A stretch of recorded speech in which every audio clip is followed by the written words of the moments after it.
Hello. I wanted to take a minute to go over functionality added to our March 2021 release, which would be our version 4.34. Specifically, I want to talk about lot assignment, lot number assignment to an end item being put on a batch. Currently, prior to this release, the lot number gets assigned at the time the end item complete now quantity is entered. So in this case, I want to make 50 units. I'm going ahead and tell them I'm going to put 49 on hand, and a lot number gets assigned automatically. Remember that we have done a lot of work around auto-assigning lot numbers and the configuration of this lot number. Some of you may only be using the batch number as the lot number, which is perfectly fine. We also now have configuration to assign that lot number.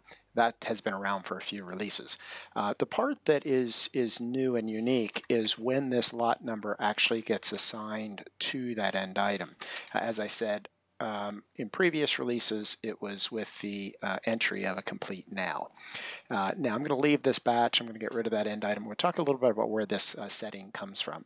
So we have now the ability to have the lot number assigned automatically when we actually enter the end item, not just when we enter the quantity. And it picks up that data starting from the batch type. So in my demo environment, I've actually got 3 batch types: brew, ferment, and package. This is my brewery database.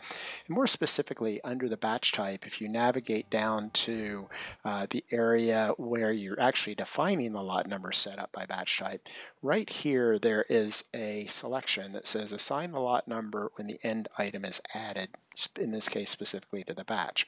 So I'm going to go ahead and check that, and we'll say save and close, and we'll re-inquire that same batch. Remember, I deleted the end item intentionally prior to leaving, so I should have no end items listed here. So I'm coming in, I'm entering a new batch, I'm creating it. And some people like to have that lot number automatically assigned even before we enter a quantity. And here you have it. We now have the anticipated lot number for this batch already, even before I even enter a quantity required, much less before I enter a complete now.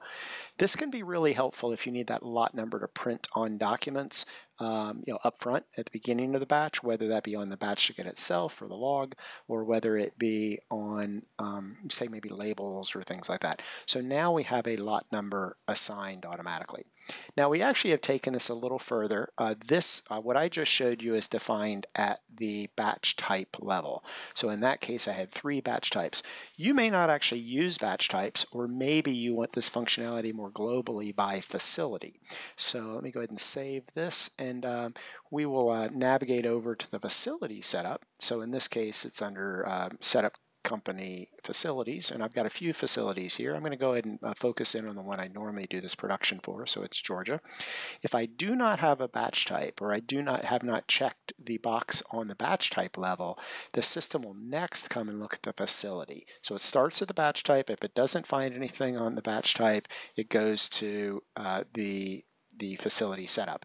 I can assign it here, assign lot number when end item is added, save and close, and I'll re-inquire that batch. And I think it was 533. I'll go ahead and pick up that batch number. And now when I assign that, that end item, let's assume he wasn't there, I assign the end item here and apply it. I pick up that lot number. So the first place it does it goes and looks on batch type, and then if it doesn't find something for batch type, it goes to facility. If it doesn't go to, if there's nothing on facility, then it will be blank. This lot number will be blank, and you can enter it yourself or revert back to the complete now, waiting for the complete now quantity to be entered. Now, this happens on batch entry, as I just showed you, but it can also happen in create batches. So think you have all these planned orders out here, you haven't created batches, and you want to go create a batch for same type of formula. I can come in and say selected, this is the planned order I want to convert to a batch. I can tell it to create batch, and really what I'm pointing out is right here, this lot number has automatically been assigned at the time that we go to create the batch. So we've now got it persisted again. If you're running reports and things like that, you now have that batch number, that lot number that will automatically put on that batch. So I hope that helps. Feel free to kind of work with that with your batch types as well as your facility. If you also need some assistance on auto assigning lot numbers and you're having trouble finding that, just shoot a message to support. We're happy to help you and help you configure that. Anyway, hope that helps, and look forward to any feedback you can give us.